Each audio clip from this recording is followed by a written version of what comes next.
Hello everybody, my name is Heather, and today we are going to be doing a review on Once Upon a Broken Heart. We have the main female character, whose name is Evangeline Fox. The book follows her in her adventures after she has gone to a church to ask a fate. It was a fate church, not a Christian church, to ask this fate to stop the wedding of her first love. The first love is going to be marrying her stepsister. After a little bit of convincing, the fate agrees to stop the wedding on one condition. She owes him 3 kisses. Not to him, because his kisses can kill. However, she has to kiss whoever he decides. So after this, we have the fate, whose name is Jax, stopping the wedding and turning the entire wedding party to stone. Then Evangeline shows up and sees what he has done and regrets it immediately and decides to take the poison into herself to reverse the curse on them. And so they turn back human and she turns herself to stone. Everybody thinks she's a hero and she hates it because it was her fault that it all happened anyway, but nobody knows that but herself. After all this happened, she is a stone for like 6 weeks before she's given an antidote and she's turned back human. She still owes Jax those 3 kisses and is determined not to ever see him again and not to owe him, or not to have to owe him anything.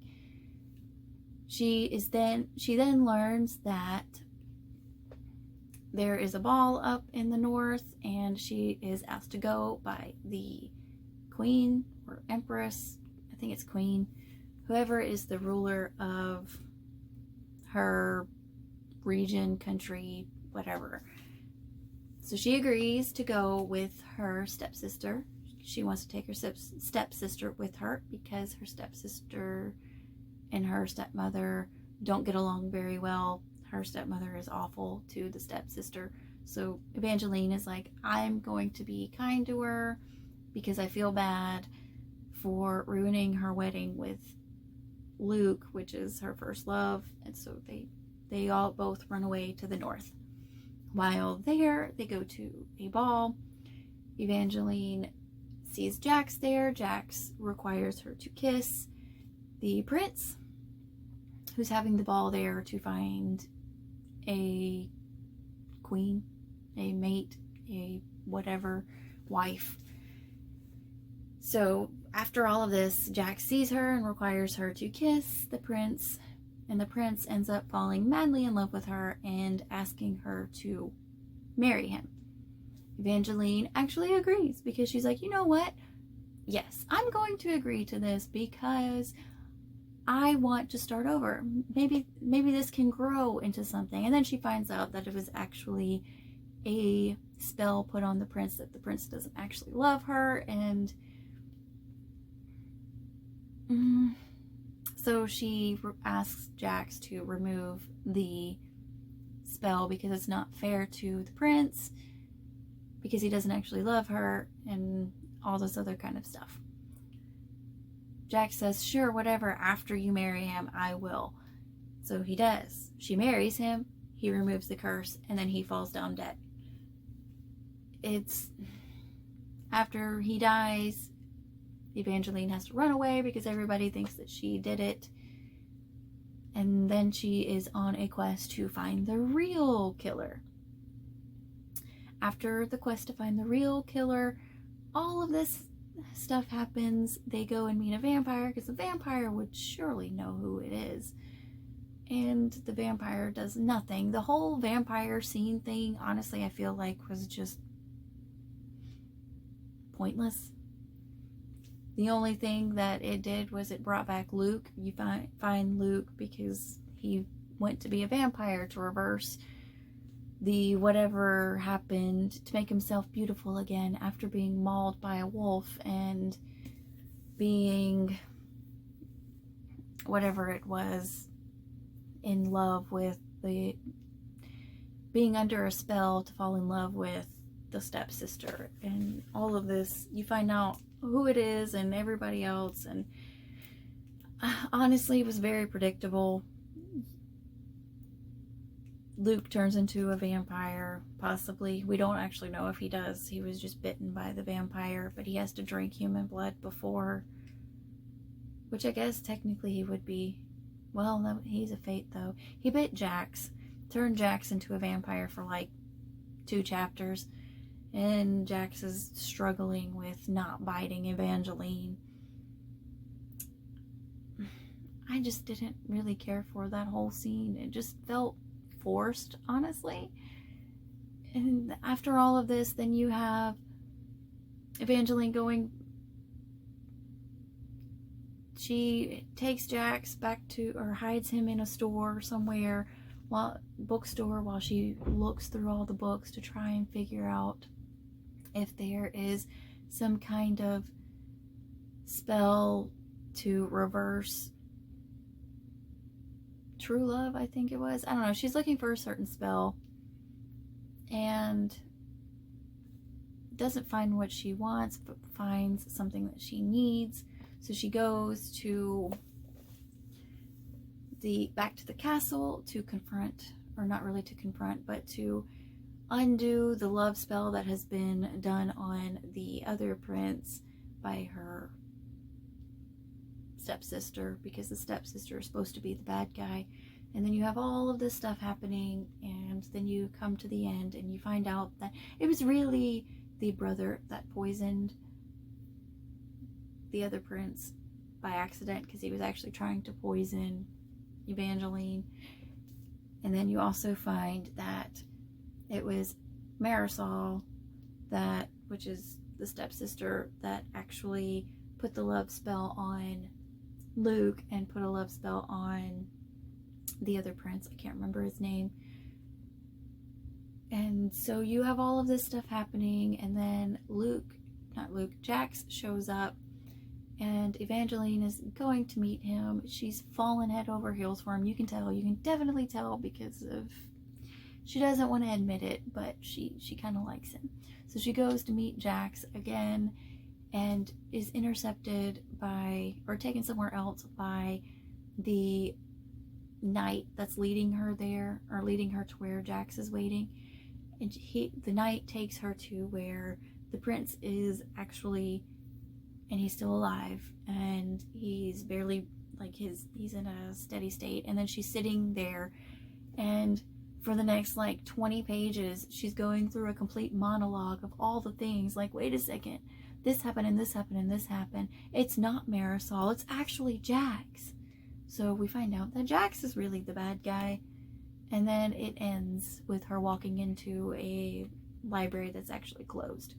Like, magically closed. The library is magically closed, and her blood can open up doors if she asks nicely. So she's going to open those doors and read the forbidden history books and find out a way, and what is going on, and what the Valerie Arch is, and what all of this stuff is, and why people are trying to kill her just because of some prophecy. I know that was a big mouthful, and I understand. But I just wanted, I know I put a lot of spoilers in here, and I'm so sorry. I'll make sure to put spoilers on the thumbnail, just so people don't watch this thinking it's spoiler free. It was a quick and easy read, like I said, because there was just so much stuff happening. It was one thing after another after another. So it was like, okay, well, how is this going to end? Okay, what is this? What is this? What is this? And I read it pretty quickly. I listened to the most of it on audiobook, though, while I was cleaning and cooking, so that did help get through things faster. I felt a lot of the romance parts very cringy. I did not feel any kind of chemistry to anybody. The way Jax speaks And just even the whole scene with the prince after they get married, oh my goodness, it was just so cringy.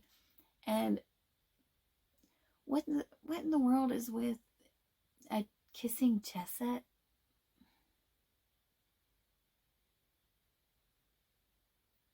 What's the point of I mean, that could have been left out entirely. What what was the point? Is that going to have a piece later on in the series?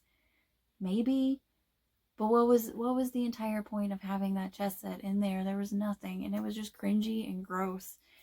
The way, just the kiss scene between her and between Evangeline and the prince was, the first one was cringy, and then when they were right after they got married, and she went into the room with him, that was completely cringy. The whole everything with Jax was just kind of ew. I wasn't a big fan of Jax. He grew on me towards the end, and then I was like, actually, he's the bad guy. Ah! So I was like, oh, okay, great. I don't know why books are written like this. It's supposed to be a young adult book, and I feel like that it had too much of a sexual undertone for it to be young adult. You're writing towards teens. It doesn't need to be any sexual undertones. A couple kisses here and there is great, but the groping and it's just a big red flag for me, a big no. I read it because I thought it would be kind of clean, and it's clean for the most part, except for the few, like, there's detailed groping in one of the scenes where he grabs her, and then there's one part where she's very scantily clad in leather to go see some vampires, and it has, like, yeah. So like I said, this is not something I would recommend anybody to give their teenager. Honestly, it's not something I would recommend anybody read, because it just wasn't, the story wasn't all there. And I understand it's a series, and there's other books, and I may read the next book and see if it gets any better. Maybe. Or I might just look up spoilers just to see what happens, and then decide whether or not it's going to be worth it to read. Because I'm not going to waste my time. Just like I said in The Bear and the Nightingale, I'm not going to waste my time reading something if I don't really, really enjoy it. This book, it frustrated me in a couple of areas. Because like I said, there's not a whole lot of reason to put stuff like that in a book for teenagers. I would give it definitely a 2.5 out of 5 stars.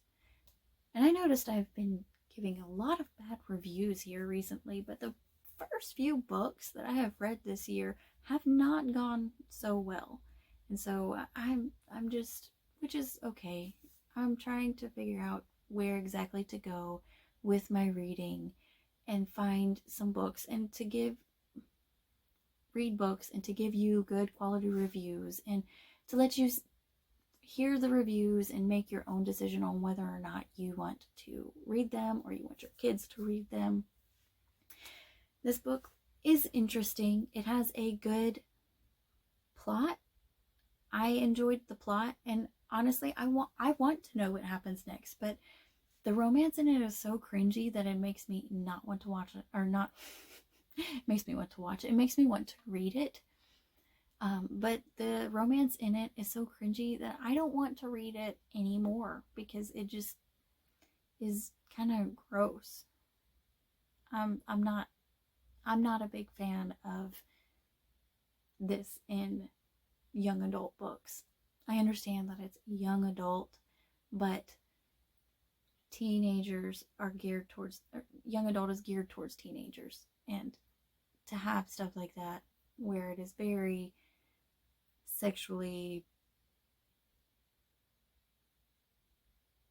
yeah, you know what I'm saying. Anyway, moving on from that, the character Evangeline wasn't bad. I don't really know anything about her really, except that she has rose gold hair. She wasn't bad, but she wasn't good. Most of her actions were not even used because she didn't choose them because she wanted to choose them. She chose them because she felt guilty or she had to because of the deal with Jax. So it was never really anything.